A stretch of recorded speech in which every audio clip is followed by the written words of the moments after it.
Louise had gone upstairs to freshen up before dinner, and as Jane waited for her sisters to join her, she sampled the salad she'd made, savoring the creamy taste of the dressing. There was just enough vinegar, the merest hint of dry mustard. Perfect.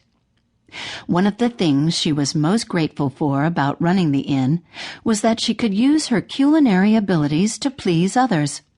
A professional chef, she turned her formidable talent toward the kitchen at Grace Chapel Inn, making their bed and breakfast a favored destination for travelers in that part of Pennsylvania. She'd become an expert at creating delicious breakfasts, and guests rarely missed that meal. In addition to traditional fare, Jane offered things such as pannekuchen, chili con huevos, creme brulee, Scandinavian fruit soup, brioches, and chocolate pecan strudel. Jane looked around her professional-grade kitchen. Being a chef in a country inn wasn't the life she'd envisioned for herself earlier in her career. She wasn't presiding over the kitchen in her own trendy restaurant, or living in a sleek contemporary apartment with a view of San Francisco.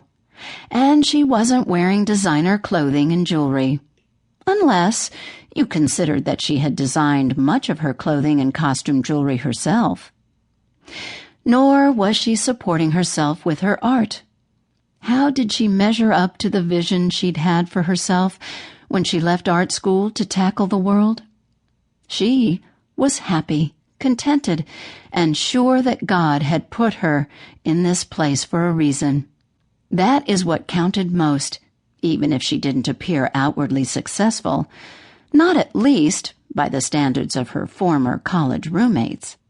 A flutter of anticipation went through her.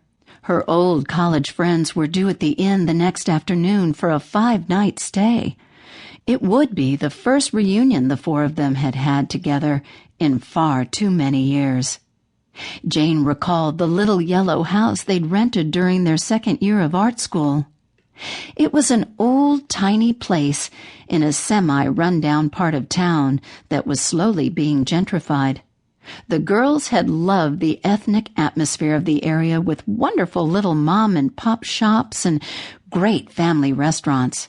They'd all been so proud to be completely independent and on their own.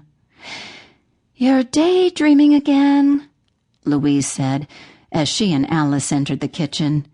"You've been particularly pensive lately. Are you excited about this reunion of yours?" Louise was right, Jane decided, as she waved to her sisters to take a seat at the table.